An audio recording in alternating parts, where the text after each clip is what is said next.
السلام علیکم ورحمۃ اللہ وبرکاتہ.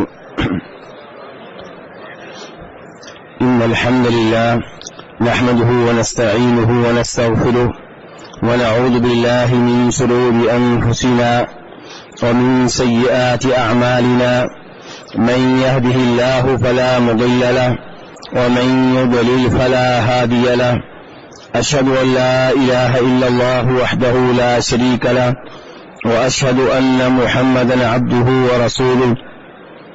أما بعد فإن خير الحديث كتاب الله وخير الهدي هدي محمد صلى الله عليه وسلم وشر الأمور محدثاتها وكل محدثة بدعة وكل بدعة ضلالة وكل ضلالة في النار. گزشتہ روز ایک نئی کتاب پہ درس کا سلسلہ شروع ہوا تھا. اس کتاب کا نام کیا ہے جی؟ اس کی کشف بار ختم ہو گئی ہے. اب نئی کتاب کا نام کیا ہے؟ الدروس المہمہ. کیا کتاب کا نام ہے؟ الدروس المہمہ، یعنی کہ اہم ترین اسباق، اہم ترین درس. اس کے مؤلف کا نام کیا ہے؟ شیخ ابن باز رحمہ اللہ. تو ان کا مقدمہ کل میں نے آپ کے سامنے رکھا تھا اور آج اس کتاب کا پہلا درس ہے، جس میں کتاب کے مؤلف کہتے ہیں الدرس الاول سورۃ الفاتحہ وقصار السور. پہلا درس جو ہے اس کا تعلق سورہ فاتحہ سے ہے اور قرآن پاک کی چھوٹی چھوٹی صورتوں سے ہے. قرآن پاک کی چھوٹی چھوٹی صورتیں، ان سے مراد سورہ زلزال سے لے کر قرآن کے آخر تک جتنی بھی صورتیں ہیں یہ ہیں. سورہ زلزال، اس کے بعد کون سی صورت آتی ہے؟ سورہ عادیات، پھر القاریہ وغیرہ. تو کتاب کے مؤلف کہتے ہیں کہ تعلیم سورۃ الفاتحہ وما انکر من قصار السور من سورۃ الزلزلہ الى سورۃ الناس تلقینا وتصحیحا للقراءة وتحفیظا وشرحا لما یجب فہمه.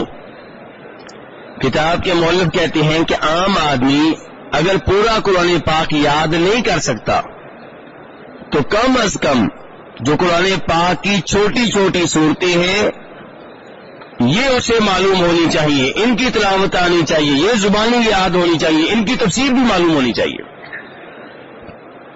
شیخ کہتے ہیں کہ پہلا سبق یہ ہے کہ سورہ فاتحہ کی تعلیم دی جائے پبلک کو، عام لوگوں کو، اور جو قرآن پاک کی چھوٹی چھوٹی صورتیں ہیں سورہ زلزال سے لے کر سورہ ناس تک تلقینا، یہ صورتیں پڑھائی جائیں.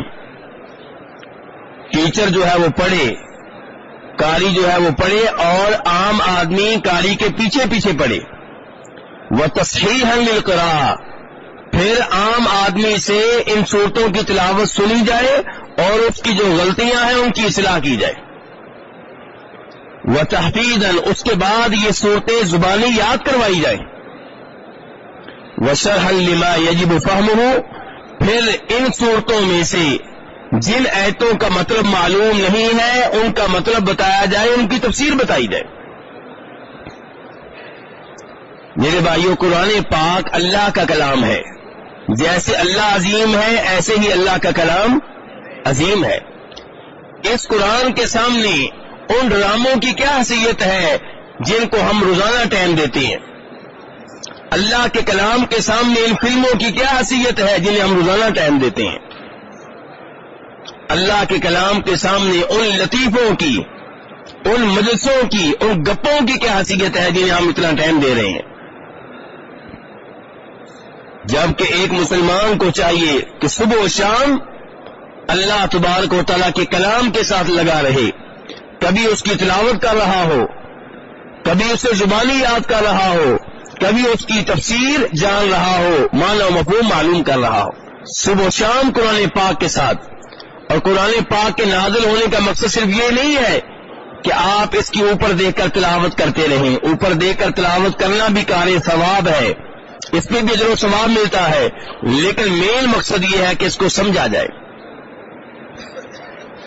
اللہ تعالیٰ فرماتے ہیں کتاب انزلناہ الیک مبارک لیدبروا آیاتی ولیتذکر اولو الالباب، کہ یہ بابرکت کتاب ہے جو ہم نے نازل کی ہے. کیوں نازل کی یا اللہ؟ کیا اس لیے کہ گھر میں رکھیں گے تو گھر میں آگ نہیں لگے گی؟ نہیں، اللہ نے یہ مقصد کہیں نہیں بتایا.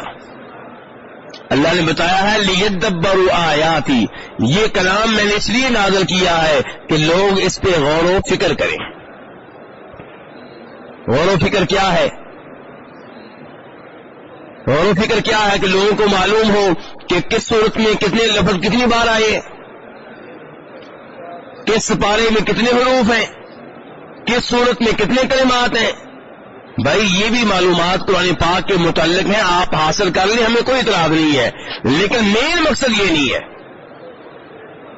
مین مقصد یہ ہے کہ آپ کو معلوم ہو کہ اللہ تعالیٰ اس کلام میں مجھ سے کیا تقاضا کر رہے ہیں، مجھے کیا آرڈر دے رہے ہیں، کن چیزوں سے مجھے روک رہے ہیں، اللہ تبارک و تعالیٰ مجھ سے کیا چاہتے ہیں. یہ مین مقصد ہے اس کلام کے نازل ہونے کا. اس پہ عمل کیا جائے. عدالتوں میں جج حضرات جب فیصلہ کریں تو قرآن سے دیکھ کر کریں کہ اس کیس میں قرآن کیا کہتا ہے. جج کو قرآن آتا ہو، وکیل کو قرآن آتا ہو، ملزم کو قرآن آتا ہو، مدعی کو قرآن آتا ہو، مدعا علیہ کو قرآن آتا ہو. دونوں طرف سے دلائل دیے جائیں تو قرآن کی آیتیں پیش کی جا رہی ہوں اپنے اپنے حق میں. لیکن آج ہماری عدالتوں میں وکیل حضرات کیا پیش کر رہے ہوتے ہیں؟ برطانیہ کی عدالت میں یہ کیس کا فیصلہ یوں ہوا، انڈیا کی عدالت میں یوں ہوا. انا للہ و انا الیہ راجعون. افسوس ہے ایسے وکلاء پہ جنہیں انگریزوں کے قوانین زبانی یاد ہیں، بلکہ بعد میں ان کی عدالتوں میں جو کیس لڑے گئے وہ بھی یاد ہیں. انڈیا کی عدالتوں میں جو کیس لڑے گئے وہ بھی یاد ہیں، لیکن قرآن پاک کی سورہ اخلاص کی تلاوت نہیں آتی. وزیروں کو سورہ اخلاص کی تلاوت نہیں آتی. بار بار رکمہ دیا جائے پھر بھی تلاوت نہیں کر سکتے. سورہ اخلاص 1.5 لائن. یہ مسلمان ہیں. تو اس لیے کتاب کے مؤلف مجھ سے اور آپ سے چاہتے ہیں کہ کم از کم ہم قرآن پاک کی آخری چھوٹی چھوٹی صورتیں ان کی تلاوت سیکھیں، انہیں زبانی یاد کریں اور ان کی تفسیر بھی معلوم ہو. بہت سے آپ بھائی ہیں، آپ میں سے ایسے بھائی ہیں جنہیں تلاوت آتی ہوگی زبانی یاد نہیں ہوگی، اور بہت سے ایسے ہیں جنہیں زبانی یاد ہوں گی لیکن تفسیر معلوم نہیں ہوگی. نہیں، تفسیر بھی معلوم ہونی چاہیے، تلاوت بھی آنی چاہیے، اور زبانی بھی یہ صورتیں آپ کو آنی چاہیے. اور خصوصی طور پہ شیخ نے ان صورتوں میں سے ایک صورت کا نام لیا ہے جس کا نام کیا ہے؟ سورہ فاتحہ. سورہ فاتحہ کے نام لے کر کہا ہے کہ یہ صورت آپ کو آنی چاہیے. کیوں؟ کیونکہ سورہ فاتحہ کے بغیر گزارا نہیں ہے. سورہ فاتحہ کے بغیر گزارا نہیں ہے. سورہ فاتحہ بڑی عظیم صورت ہے میرے بھائیوں. میں چند احادیث نبی صلی اللہ علیہ وسلم کی آپ کے سامنے رکھوں گا جس سے آپ کو احساس ہوگا کہ سورہ فاتحہ کی کیا اہمیت ہے، اور پھر کل کے درس میں انشاءاللہ اس سورت کی تفسیر بتانے کی کوشش کروں گا. آج کے درس میں سورت کی اہمیت کیا ہے، فضائل کیا ہے. امام مسلم رحمہ اللہ روایت کرتے ہیں جناب عبداللہ ابن عباس رضی اللہ تعالیٰ عنہما سے، کہتے ہیں کہ جبریل علیہ السلام نبی صلی اللہ علیہ وسلم کے پاس بیٹھے ہوئے تھے. اوپر سے زور سے دروازہ کھلنے کی آواز آئی. کدھر سے؟ اوپر سے. جبریل علیہ السلام نے سر اٹھایا، اوپر دیکھا، کہنے لگے ھذا باب من السماء فتح اليوم لم یفتح قط، کہ یہ آج آسمان کا ایک دروازہ کھلا ہے، پہلی بار کھلا ہے، اس سے پہلے کبھی بھی یہ دروازہ کھولا نہیں گیا، آج پہلی بار کھولا گیا ہے. یہ کون بتا رہے ہیں؟ کس کو؟ نبی پاک کو. کیوں بتا رہے ہیں؟ کہ آپ کو پہلے سے معلوم نہیں ہے غیب؟ جی تو میرے بھائی یہ ہے ہمارا عقیدہ جو حدیث سے ثابت ہو رہا ہے. اب یہ بات جو جبریل علیہ السلام نے آپ کو بتائی ہے یہ بھی غیبی بات ہے. اس انداز سے آپ کو کئی غیبی باتیں بتائی گئی ہیں لیکن آپ عالم الغیب نہیں ہیں. عالم الغیب ایک اللہ ہے جس سے کوئی بھی بات کوئی بھی چیز مخفی اور پوشیدہ نہیں ہے. انبیاء کرام علیہم الصلوۃ والسلام کو اس انداز سے غیب کی کئی باتیں بتائی گئی ہیں، غیب کا کل علم نہیں دیا گیا، اور انہیں جو غیب کی چند باتیں بتائی گئی ہیں وہ اللہ کے علم کے مقابلے میں ایسے ہیں جیسے سمندر کے پانی کے مقابلے میں ایک قطرہ یا دو قطرے. تو یہاں پہ جبریل علیہ السلام بتا رہے ہیں کہ یہ دروازہ کھلا ہے، پہلی بار کھلا ہے، اس سے پہلے کبھی نہیں کھلا.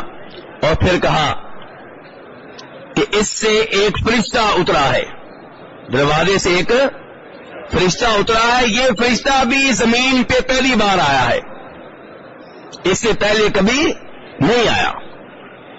وہ فرشتہ آ کے سلام کہتا ہے اور پھر نبی علیہ الصلوۃ والسلام سے کہتا ہے ابشر بنورین لم یؤتہما نبی قبلک، کہ آپ کو دو نوروں کی خوشخبری ہو. دو نور آپ کو دیے جا رہے ہیں. وہ کون سے دو نور؟ فرمایا فاتحۃ الکتاب سورہ فاتحہ، وخواتیم سورۃ البقرہ، اور سورہ بقرہ کی آخری آیتیں، سورہ بقرہ کی آخری آیتیں. اس حدیث سے اہمیت معلوم ہوئی سورہ فاتحہ کی اور سورہ بقرہ کی آخری آیتوں کی، اور انہیں کیا قرار دیا گیا ہے؟ نور. تو نبی علیہ الصلوۃ والسلام پہ جو کلام نازل ہوا وہ نور ہے، آپ خود نور نہیں ہیں. خود آپ کیا ہیں؟ بشر. قل انما انا بشر مثلکم، قرآن کے الفاظ ہیں. سورہ کاف آپ ہر جمعہ کے دن تلاوت کرتے ہیں. اور بھی بہت سی آیات میں واضح کیا گیا ہے کہ اللہ نے جس نبی جس رسول کو بھیجا وہ کیا تھے؟ بشر تھے. لیکن جو کلام آپ پہ نازل ہوا وہ کیا ہے؟ وہ نور ہے، وہ اللہ کی جانب سے ہے. تو یہاں پہ یہ فرشتہ آپ کو خوشخبری دے رہا ہے کہ سورہ فاتحہ سورہ بقرہ کی آخری آیتیں یہ وہ دو نور ہیں جو صرف آپ کو ملے ہیں، آپ سے پہلے کبھی کسی نبی کو نہیں ملے. اس سے پتا چلا سورہ فاتحہ کی کیا اہمیت ہے، سورہ بقرہ کی آخری آیتوں کی کیا اہمیت ہے. لیکن اس کا مطلب یہ نہیں ہے کہ مردے کو سورہ فاتحہ پڑھ کر بخشی جائے، سورہ بقرہ کی آخری آیتیں پڑھ کر بخشی جائیں. یہ چیز نبی علیہ الصلوۃ والسلام سے ثابت نہیں ہے. یہ نور ہے، آپ پڑھیے. پہلے اس کے کہ میں اور آپ مردہ بن جائیں اپنی زندگی میں پڑھ لیجئے، بار بار سورہ فاتحہ کی تلاوت کرتے رہیے، سورہ بقرہ کی آخری آیتوں کی تلاوت کرتے رہیے. نبی صلی اللہ علیہ وسلم ایک اور حدیث میں فرماتے ہیں جو سورہ بقرہ کی آخری آیتوں کی تلاوت کرے گا رات کے ٹائم تو یہی آیتیں اس کے لیے کافی ہو جائیں گی، یعنی کہ ہر شر سے محفوظ رکھیں گی. رات کو سونے سے پہلے سورہ بقرہ کی آخری آیتوں کی تلاوت کرنی چاہیے. لیکن میرا موضوع فی الحال سورہ بقرہ نہیں ہے، کیا ہے؟ سورہ فاتحہ. سورہ فاتحہ کی اہمیت ہمیں ایک اور روایت سے بھی معلوم ہوتی ہے. جناب ابو سعید ابن المعلہ روایت کرتے ہیں اور حدیث بخاری شریف کی ہے کہ میں نماز پڑھ رہا تھا، میرے قریب سے نبی صلی اللہ علیہ وسلم گزرے اور آپ نے مجھے بلایا جبکہ میں کیا کر رہا تھا؟ نماز پڑھ رہا تھا. نبی صلی اللہ علیہ وسلم نے بلایا، اب میں نماز پڑھ رہا تھا، میں نے نماز مکمل کی، پھر آپ کی خدمت میں حاضر ہوا. آپ نے کہا بھئی میں نے تمہیں بلایا تھا، تم اس وقت کیوں نہیں آئے؟ میں نے کہا اللہ کے رسول صلی اللہ علیہ وسلم میں نماز پڑھ رہا تھا. آپ نے کہا کیا تم نے اللہ کا یہ کلام نہیں سنا؟ یا ایھا الذین آمنوا استجیبوا للہ وللرسول، اے ایمان والو جب اللہ بلائے، اللہ کے رسول بلائے تو ان کی آواز پہ لبیک کہو. اس سے پتا چلا کہ جب نبی علیہ الصلوۃ والسلام بلائیں اور انسان نماز پڑھ رہا ہو تو دوران نماز آپ کی خدمت میں حاضر ہو جائے، دوران نماز آپ کی خدمت میں۔ اب اس حدیث پہ ہم آج کا عمل کیسے کریں؟ نماز پڑھ رہے ہیں، نماز کے دوران آپ کا کوئی ایسا آرڈر آ گیا ہے جس پہ نماز میں عمل کرنا ضروری ہے، نماز میں عمل کرے، آپ کی آواز آ گئی ہے۔ مثال کے طور پہ بخاری شریف کی حدیث ہے، آپ کہتے ہیں کہ نمازی جب نماز پڑھ رہا ہو اور سترے کا بندوبست کر رکھا ہو، اب اس کے اور سترے کے درمیان میں سے کوئی گزرنے لگے تو نماز میں روکے، گزرنے والا اصرار کرے تو یہ اسے روکے، گزرنے نہ دے، چاہے نوبت لڑائی تک پہنچ جائے۔ اب مولوی صاحب ہمیں فتویٰ دیتے رہیں نہیں یہ کام نہیں کرنا، نماز میں حرکت ہو جائے گی، قاری صاحب کہتے رہیں نہیں جی اس پہ عمل کریں گے نماز میں حرکت ہو جائے گی، ہم کہیں گے نہیں، اللہ کے رسول کا آرڈر آ گیا ہے، نماز میں حرکت کریں گے۔ اس صحابی سے آپ نے کیا کہا تھا؟ نماز پڑھ رہے تھے لیکن میں نے بلایا تھا، تم پہ واجب تھا کہ حاضر ہو جاتے۔ نماز پڑھ رہے ہو، نماز میں اللہ کے رسول علیہ السلام کا آرڈر آ جائے، نماز میں اس پہ عمل کرنا لازم ہے، ضروری ہے۔ آپ کے آگے اس کو گزرے آپ روکیے، جبکہ آپ تنہا نماز پڑھ رہے ہوں۔ اگر امام صاحب کی ابتدا میں نماز پڑھ رہے ہیں تو پھر آپ نہ روکیں، کیونکہ امام کا سترہ آپ کا سترہ ہے۔ آپ نماز پڑھ رہے ہیں، نماز کے دوران وہ سب جو آپ کے آگے ہے اس میں جگہ خالی ہو گئی، میرے بھائی توجہ سے، وہ سب جو آپ سے آگے ہے اس میں جگہ خالی ہو گئی، تو اب آپ کیا کریں گے؟ نبی صلی اللہ علیہ وسلم کا فرمان ہے کہ ایسے صف بندی کرو جیسے فرشتے صف بندی کرتے ہیں، کہاں؟ رب کے ہاں۔ تو اب کیا کیا جائے؟ آپ نے فرمایا کہ پہلی صفوں کو مکمل کرو اور آپس میں مل کر کھڑے ہوا کرو۔ نماز کے دوران وہ صف جو آپ کے آگے ہے اس میں جگہ خالی ہو گئی ہے، آپ اسے مکمل کریں، نماز کے دوران حرکت کریں اور آپ کی حدیث پہ عمل کریں، کیونکہ آپ کا آرڈر آ گیا ہے اور نماز میں ہی آپ کے آرڈر پہ عمل کرنا لازم ہے، واجب ہے، بلکہ اس آرڈر کا تعلق ہی نماز سے ہے۔ تو آپ نے اس عظیم صحابی سے کہا یا ایھا الذین آمنوا استجیبوا للہ وللرسول اذا دعاکم، کیا تم نے یہ آرڈر نہیں سنا؟ اس کے بعد آپ اس صحابی سے کہہ رہے ہیں کہ لأعلمنک اعظم سورۃ فی القرآن قبل ان تخرج من المسجد، کہ مسجد سے نکلنے سے پہلے میں تمہیں بتاؤں گا کہ قرآن پاک کی سب سے عظیم سورت کون سی ہے۔ قرآن پاک کی سب سے عظیم کے سب سے طویل، سب سے عظیم سورت، یعنی کہ شان کے لحاظ سے، مقام کے لحاظ سے۔ ابو سعید کہتے ہیں جب آپ نکلنے لگے تو میں نے کہا اللہ کے رسول آپ نے مجھ سے وعدہ کیا تھا کہ مسجد سے نکلنے سے پہلے میں تمہیں بتاؤں گا قرآن پاک کی سب سے عظیم سورت کون سی ہے۔ آپ نے فرمایا ہاں الحمدللہ رب العالمین، یہ سورت جو ہے یہ قرآن پاک کی سب سے عظیم سورت ہے۔ وہی السبع المثانی والقرآن العظیم الذی اوتیتہ، کہ یہ وہ 7 آیتیں ہیں جو بار بار پڑھی جاتی ہیں اور یہ عظیم قرآن ہے جو مجھے ملا ہے۔ تو سورہ فاتحہ، فاتحۃ الکتاب اس کا نام ہے، اس کا نام الحمدللہ رب العالمین ہے، اس کا نام السبع المثانی ہے، وہ 7 آیتیں بھی بار بار پڑھا جاتا ہے، اس کا نام القرآن العظیم ہے۔ بہت ہی میرے بھائیو عظیم سورت ہے۔ اسی سورت کے فضائل میں ایک اور روایت نوٹ کیجئے گا کہ امام بخاری رحمہ اللہ روایت کرتے ہیں جناب ابو سعید خدری رضی اللہ تعالیٰ عنہ سے۔ میں آپ کو جو روایات بتا رہا ہوں کس کتاب کی ہیں؟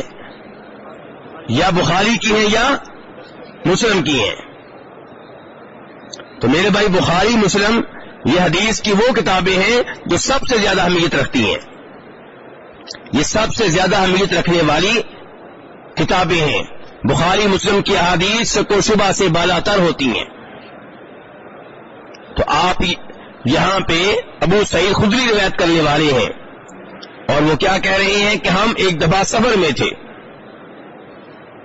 وہ بھائی توجہ ادھر رکھیں، آپ جو میری بھی ہٹائی ہے آپ نے اور آپ نے بھی ہٹائی ہے۔ ایسا نہیں کہتے کہ وہ آیا ایسی بات نہیں کرتے. چلے میرے بھائی, تو ابو سعید خدری رضی اللہ تعالی عنہ وہ کہتے ہیں کہ ہم سفر میں جا رہے تھے. دوران سفر ہم ایک جگہ رکے اور وہاں پہ جو آبادی تھی ان سے ہم نے کہا کہ ہم تمہارے مہمان ہیں, لیکن انہوں نے ہماری مہمان نوازی سے انکار کر دیا. پھر ان کے کسی بڑے کو کسی زہریلی چیز نے ڈس لیا. اب وہ لوگ ہمارے پاس آئے کہ ہمارے سردار کو کسی زہریلی چیز نے ڈس لیا ہے, ہم نے علاج کیا ہے, کامیابی نہیں ملی, اگر تمہارے پاس کوئی علاج ہو تو بتاؤ. صحابہ کرام نے کہا علاج تو موجود ہے, لیکن ہم تمہارے مہمان تھے, تم نے ہماری مہمان نوازی سے انکار کیا. اب علاج کریں گے, معاوضہ وصول کریں گے. معاوضہ کیا طے ہوا؟ 30 بکریاں. کتنی بکریاں؟ 30 بکریاں ہم لیں گے. چنانچہ ایک صحابی گئے, انہوں نے اس سردار کو دم کیا, اور دم کس چیز سے کیا؟ سورہ فاتحہ سے. تعویذ لکھ کر دیا کہ دم کیا؟ جی سوچ لیں, دم کیا. 7 دفعہ سورہ فاتحہ پڑھی اور ساتھ ساتھ پھولتے رہے. اس سردار کو شفا مل گئی, ٹھیک ہو گیا, ایسے ہو گیا جیسے اسے کوئی مسئلہ تھا ہی نہیں. اور صحابہ کرام نے 30 بکریاں وصول کر لی. اب صحابہ کرام میں اختلاف ہو گیا کہ یہ 30 بکریاں ہمارے لیے حلال ہیں یا حلال نہیں ہے. جیسے آپ میں بھی اختلاف رہتا ہے کہ یہ جو مولوی صاحب 5000 روپیہ تنخواہ لیتے ہیں یہ حلال ہے کہ نہیں حلال. خود ہم کتنے لیتے ہیں؟ 50,000, 1 لاکھ, اور مولوی صاحب کو 24 گھنٹے کا غلام بنا رکھا ہے. آپ کہیں جا نہیں سکتے, ہر نماز سے پہلے اذان دینی ہے, مسجد کھولنی ہے, آپ نے پہلے آنا, ہم جب مرضی آئیں, ہم نماز پڑھیں نہ پڑھیں آپ نے پڑھانی ہے. اور نماز کے بعد بھی جب آخری نمازی جائے گا تب آپ نے مسجد سے نکلنا ہے. اور سوال کیا جی, یہ 5,000 روپیہ مولوی صاحب کے لیے جائز ہے؟ مولوی صاحب کو چھٹی دیں, جیسے اللہ نے 5 فٹ کا جسم آپ کو دیا ان کو بھی دیا ہے, جیسے آپ کما سکتے ہیں وہ بھی کما سکتے ہیں. لیکن مسئلہ یہ ہے کہ ان کے والد صاحب نے فیصلہ کیا تھا کہ میرا بیٹا دین کے لیے وقف ہوگا. اب وہ چاہتے ہیں کہ زندگی 5,000 میں گزرے یا 10,000 میں دین کی خدمت میں گزرے, اور آپ کہتے ہیں کہ مولوی 10,000 کا بھوکا ہے, 5,000 کا بھوکا ہے. آپ کی انہی حرکتوں کی وجہ سے کئی علماء کرام نے یہ فیلڈ چھوڑ دی, دکان کھول کے بیٹھ گئے, اور ہم ان کی خدمات سے محروم ہو گئے. آپ کی فیکٹری کا چوکی دار 15,000 روپیہ لے, مولوی صاحب 5,000 روپیہ لے, اس پہ بھی آپ کو اعتراض ہے. ذرا آپ ہمت کریں, قرآن پاک کی 20 صورتیں آپ سیکھ لیں اور آپ امام بن جائیں. نہ لیں تو حاجی بسم اللہ, لیکن پابندی سے نماز پڑھانی ہے. دوسرے دن اگر آپ لیٹ ہوئے, کسی نے بات کی, تو آپ نے کیا کہنا ہے؟ جاؤ, میں تمہارا غلام ہوں, میں تو فری میں پڑھا رہا ہوں. اور اس کے بعد مسجد کو تالا لگ جائے گا. تو میرے بھائیوں, ان علماء کی قدر کریں جو 5 وقت کی نمازیں پابندی کے ساتھ مسجد میں کروا رہے ہیں. ان کی وجہ سے اس میں کوئی کمی کوتاہی نہیں ہو رہی. آپ کی دکان بھی کبھی بند ہو جاتی ہے, آپ کا اسکول بھی کبھی بند ہو جاتا ہے, آپ کی فیکٹری بھی کبھی بند ہو جاتی ہے, لیکن آپ کی مسجد میں 5 نمازیں ٹائم پہ پڑھی جاتی ہیں. کس کی وجہ سے؟ مولوی صاحب کی وجہ سے, ان علماء کرام کی وجہ سے. آج بھی آپ کے ملک میں دین کسی نہ کسی شکل میں زندہ ہے. حالانکہ اس دین کو ختم کرنے کے لیے آپ کے ملک میں بہت پیسہ لگایا جا رہا ہے, بہت سی تنظیمیں سرگرم عمل ہیں, بہت سے ممالک ہیں جو آپ کے ملک پہ پیسہ لگا رہے ہیں کہ یہاں پہ دین باقی نہ رہے. لیکن ان علماء کرام کی کوششوں سے یہ دین اب بھی موجود ہے, الحمدللہ زندہ ہے. یہ مسجد اب بھی ان کا نظام چل رہا ہے, ان کا سسٹم چل رہا ہے. تو بہرحال اس حدیث پہ غور کیجئے گا.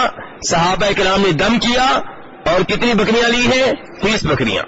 اب آپس میں اختلاف پیدا ہو گیا کہ یہ بکریاں ہمارے لیے حلال ہیں یا حلال نہیں ہیں. نبی علیہ الصلوۃ والسلام کے پاس آئے، آپ کو پورا واقعہ بتایا، تو آپ نے انہیں مطمئن کرنے کے لیے کہا کہ بھائی ان بکریوں میں میرا حصہ بھی رکھو. اور پھر آپ اس صحابی سے کہنے لگے جس نے دم کیا تھا، تمہیں کیسے پتا چل گیا کہ سورہ فاتحہ جو ہے یہ دم ہے؟ شباش کے انداز میں کہہ رہے ہیں، تحسین کے انداز میں کہہ رہے ہیں. تو میرے بھائیوں، اس سے پتا چلا کہ سورہ فاتحہ کتنی عظیم سورت ہے. سورہ فاتحہ ہمیں نہیں آتی، کس کو نہیں آتی؟ تو پھر جب کوئی بیمار ہو جائے تو 5,000 کا تعویذ لینے کے لیے، 10,000 کا تعویذ لینے کے لیے آپ کیوں بھاگتے ہیں؟ خود دم کریں، آپ کی بیگم دم کرے، آپ کا بیٹا خود اپنے آپ کو دم کرے، باوجود ہو کے دم کریں، خوشی و خضوع سے دم کریں، دھیان سے، توجہ سے، گڑگڑاتے ہوئے، روتے ہوئے دم کریں، انشاءاللہ اللہ شفا دینے والا ہے. میرے بھائیو، سورہ فاتحہ وہ عظیم سورت ہے کہ جس کے بارے میں نبی صلی اللہ علیہ وسلم فرماتے ہیں، بخاری شریف کی حدیث ہے، لا صلاۃ لمن لم یقرأ بفاتحۃ الکتاب، کہ سورہ فاتحہ کے بغیر جو نماز ہو وہ نماز نہیں ہے، وہ نماز نہیں ہوتی. اور امام مسلم جناب ابو ہریرہ سے روایت کرتے ہیں، جناب ابو ہریرہ کہتے ہیں کہ نبی صلی اللہ علیہ وسلم نے فرمایا، من صلی صلاۃ لم یقرأ فیہا بأم القرآن فہی خداج ثلاثا غیر تمام، کہ آپ فرما رہے جو نماز پڑھے اور نماز میں سورہ فاتحہ نہ پڑھے، جو کہ ام القرآن ہے، قرآن کی بنیاد ہے، جو یہ سورت نہ پڑھے اس کی نماز ناقص ہے، اس کی نماز ناقص ہے، اس کی نماز ناقص ہے. یہ آپ نے 3 دفعہ فرمایا، غیر تمام، مکمل نہیں ہے. جناب ابو ہریرہ سے کسی نے کہہ دیا کہ ابو ہریرہ جب ہم امام کے پیچھے ہوں تب کیا کریں؟ فرمایا اقرأ بہا فی نفسی کا، تب بھی سورہ فاتحہ پڑھو لیکن آہستہ آواز سے پڑھو. پھر اس کے بعد جناب ابو ہریرہ کہتے ہیں، فتویٰ دینے کے بعد جناب ابو ہریرہ کہتے ہیں، کیونکہ میں نے نبی علیہ الصلوۃ والسلام کو یہ فرماتے سنا ہے کہ اللہ تعالیٰ کہتے ہیں، نبی اسلام فرماتے ہیں کہ اللہ تعالیٰ کہتے ہیں. کون سی حدیث ہوئی؟ حدیث قدسی. جس حدیث میں اللہ کے رسول یہ کہیں کہ اللہ تعالیٰ نے یوں کہا، اس حدیث کو کیا کہتے ہیں؟ حدیثیں. کیونکہ عام طور پہ حدیث میں گفتگو کرنے والے خود اللہ کے رسول ہوتے ہیں، اللہ تعالیٰ نہیں ہوتے. اللہ تعالیٰ کا کلام قرآن میں ہے، لیکن کسی حدیث میں اللہ کے رسول کہتے ہیں اللہ نے یوں کہا، تو اس حدیث کو کیا کہتے ہیں؟ حدیث قدسی. اللہ تعالیٰ فرماتے ہیں، قسمت الصلاۃ بینی وبین عبدی نصفین ولعبدی ما سأل، کہ میں نے نماز کو اپنے اور بندے کے درمیان تقسیم کر دیا ہے. کس چیز کو؟ بولیے ذرا، کس چیز کو؟ نماز کو 2 حصوں میں تقسیم کر دیا ہے، اور میرے بندے کو وہ ملے گا جو میرا بندہ مانگے گا. یعنی کہ نماز میرے اور میرے بندے کے درمیان نصف ہے، آدھی میرے لیے آدھی بندے کے لیے ہے، اور میرے بندے نے جو مانگا اس کو ملے گا. اب یہاں پہ ابھی میں وضاحت کروں گا. آپ نے جو کہا ہے کہ اللہ نے نماز کو 2 حصوں میں تقسیم کر دیا ہے، یہ نماز کا لفظ، الصلاۃ کا لفظ کس چیز پہ بولا گیا ہے؟ سورہ فاتحہ پہ. یہ جو آپ کہہ رہے ہیں، اللہ تعالیٰ کہہ رہے ہیں کہ میں نے نماز کو اپنے اور اپنے بندے کے مابین تقسیم کر دیا ہے، آدھا حصہ میرے لیے آدھا حصہ اس کے لیے. یہاں نماز کا لفظ، صلاۃ کا لفظ کس کے اوپر بولا گیا ہے؟ سورہ فاتحہ کے اوپر. آپ سورہ فاتحہ کی اہمیت سمجھیں کہ گویا سورہ فاتحہ اتنی اہم چیز ہے کہ اس کو نماز کہہ دیا گیا ہے. اس سے اندازہ کیجئے کہ نماز میں سورہ فاتحہ کی کیا اہمیت ہے. یہ ایسے ہی ہے جیسے آپ فرماتے ہیں الحج عرفہ، حج نام ہے عرفات میں وقوف کرنے کا. اسی انداز میں آپ فرما رہے ہیں، یہاں پہ اللہ تعالیٰ کہہ رہے ہیں کہ میں نے نماز کو اپنے اور اپنے بندے کے مابین 2 حصوں میں تقسیم کر دیا ہے. اور مراد نماز سے کیا سورہ؟ نماز سے مراد کیا یہاں پہ؟ اس سے پتا چلا کہ سورہ فاتحہ نماز ہے، سورہ فاتحہ کے بغیر نماز نہیں ہوتی.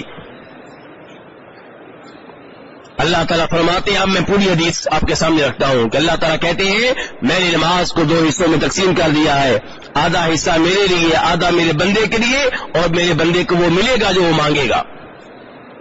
جب میرا بندہ کہتا ہے الحمدللہ رب العالمین کہ تمام تعریفیں اللہ کے لیے جو تمام جہانوں کا پروردگار ہے، اللہ تعالیٰ کہتے ہیں حمدنی عبدی، دیکھو میرے بندے نے میری حمد بیان کی ہے۔ جب میرا بندہ کہتا ہے الرحمن الرحیم، اللہ کہتے ہیں اثنا علی عبدی، میرے بندے نے میری تعریفیں کی ہیں۔ یہ اللہ تعالیٰ کا حصہ ہے۔ مالک یوم الدین، جب بندہ کہتا ہے مالک یوم الدین، اللہ روز قیامت کا مالک ہے، اللہ تعالیٰ کہتے ہیں مجدنی عبدی، میرے بندے نے میری بزرگی بیان کی ہے، میری عظمت بیان کی ہے۔ ایاک نعبد و ایاک نستعین، جب بندہ کہتا ہے کہ یا اللہ تیری ہی عبادت کرتے ہیں، عبادت کس کے لیے ہوتی ہے؟ وَإِيَّاكَ نَسْتَعِينُ، اور تجھ ہی سے مدد مانگتے ہیں، مدد کا فائدہ کس کو ہوتا ہے؟ انسان کو۔ تو اللہ تعالیٰ کہتے ہیں یہ آیت میرے اور میرے بندے کے درمیان آدھی آدھی ہے، آدھی میرے لیے ہے، آدھی میرے بندے کے لیے ہے، اور میرے بندے کو وہ ملے گا جو وہ مانگ رہا ہے۔ کیا مانگ رہا ہے؟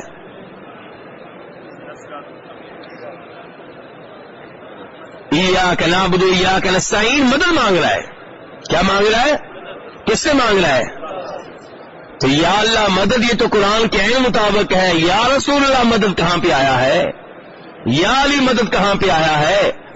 شیخ عبد القادر جیلانی رحمہ اللہ مدد یہ کہاں پہ آیا ہے؟ یہ شرک آپ نے کہاں سے دین میں داخل کر دیا ہے؟ ایاک نعبد و ایاک نستعین، فوت شدہ کوئی بھی ہو، کوئی نبی ہو یا ولی ہو یا شہید ہو، فوت ہونے کے بعد انہیں پکارنا، ان سے مانگنا، یہ قرآن کے خلاف ہے۔ اللہ تعالیٰ تو یہ بیان کریں کہ وما انت بمسمع من فی القبور، کہ جو بھی قبروں میں چلے گئے، جو بھی چلے گئے، نبی ہو، ولی ہو، شہید ہو، ان میں سے کسی کو آپ اپنی آواز نہیں سنا سکتے، اور آپ کہتے ہیں کہ بیٹا دیتے۔ تو بہرحال ایاک نعبد و ایاک نستعین، اس کے بعد کیا؟ اہدنا الصراط المستقیم، یا اللہ ہمیں سیدھا راستہ دکھا۔ یہ چیز کس کے لیے؟ اللہ کے لیے کہ بندے کے لیے؟ یہ بندے کے لیے۔ اہدنا الصراط المستقیم، اے اللہ ہمیں سیدھا راستہ دکھا۔ کیا ہم پہلے سے اسلام پہ نہیں ہے؟ نماز پڑھنے والا کیا پہلے سے اسلام اور ایمان کے اوپر نہیں ہے؟ لیکن ہمیں قدم بقدم، لمحہ بلمحہ اللہ کی طرف سے ہدایت کی ضرورت ہے۔ اللہ کی ہدایت کے بغیر ہم ایک سانس نہیں لے سکتے، ایک قدم آگے نہیں چل سکتے۔ دنیاوی امور میں بھی اللہ کی ہدایت کے محتاج ہیں، اور شریعت کے مسائل میں بھی اللہ کی طرف سے ہدایت کے محتاج ہیں۔ یہ ہدایت بہت بڑی دعا ہے، یہ وہ ہدایت ہے جس سے ابو طالب محروم رہے۔ نبی علیہ السلام رو پڑے کہ میرا چچا ہدایت کے بغیر دنیا سے چلا گیا۔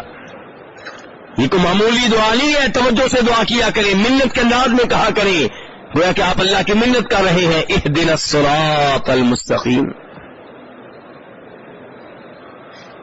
سیدھا راستہ دکھا۔ کون سا؟ صراط الذین انعمت علیہم، یا اللہ ان لوگوں کا راستہ جن پہ تو نے انعام کیا۔ اللہ کا انعام کن پہ ہوا ہے؟ من النبیین والصدیقین والشہداء والصالحین، اللہ کا انعام نبیوں پہ ہوا ہے، صدیقین پہ ہوا ہے، شہداء پہ ہوا ہے، صالحین پہ ہوا ہے۔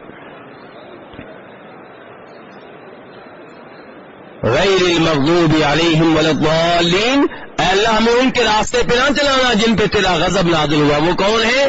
یہودی اور ان کے نقش قدم پہ چلنے والے لوگ۔ ولا الضالین، یا اللہ ہمیں ان لوگوں کے راستے پہ نہ چلانا جو گمراہ ہو گئے، سیدھے راستے سے ہٹ گئے، غلط راستے پہ چلتے رہے، ان کے نقش قدم پہ ہمیں نہ چلانا۔ اور ان کی بہترین مثال کون ہے؟ عیسائی اور مسلمانوں میں سے وہ صوفی حضرات جن کے پاس دین کا علم نہیں ہے، چلوں میں لگے ہوئے ہیں، ایک ٹانگ پہ کھڑے ہو کے عبادت کرنا، قبروں کا طواف کرنا، قبر والوں کو مشکل کشا سمجھنا، حاجت روا سمجھنا، اور پھر شادی نہ کرنا، جنگلوں میں نکل جانا۔ عام آدمی سمجھتا ہے کہ کتنے یہ نیک ہیں۔ ان کی مثال عیسائیوں کی طرح ہے، عیسائی بھی بڑی محنت کرتے ہیں یہ پادری شادی بھی کرتے پوری زندگی، لیکن کیا جنت میں چلے جائیں گے؟ نہیں، ہمارے نبی پہ ایمان نہیں لے کر آئے، شرک کرتے ہیں، عیسیٰ علیہ السلام کو اللہ کا بیٹا قرار دیتے ہیں، انہیں سجدہ کرتے ہیں، انہیں رکوع کرتے ہیں، انہیں مشکل کشا سمجھتے ہیں، جنت کی خوشبو بھی نہیں پا سکیں گے۔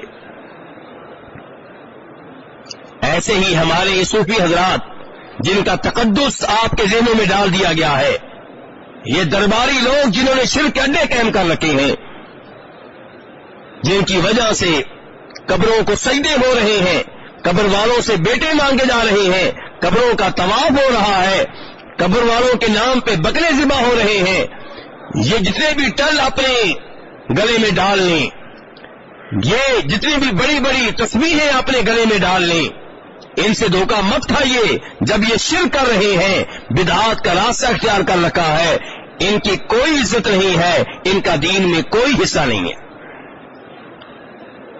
یہ وہ لوگ ہیں جو محنت کرنے کے باوجود عیسائیوں کی طرح صراط مستقیم سے ہٹ گئے، اور ہم نماز میں کہتے ہیں والضالین، یا اللہ ان لوگوں کے راستے پہ ہمیں نہ چلانا جو جنت کے راستے سے ہٹ گئے، صراط مستقیم سے ہٹ گئے۔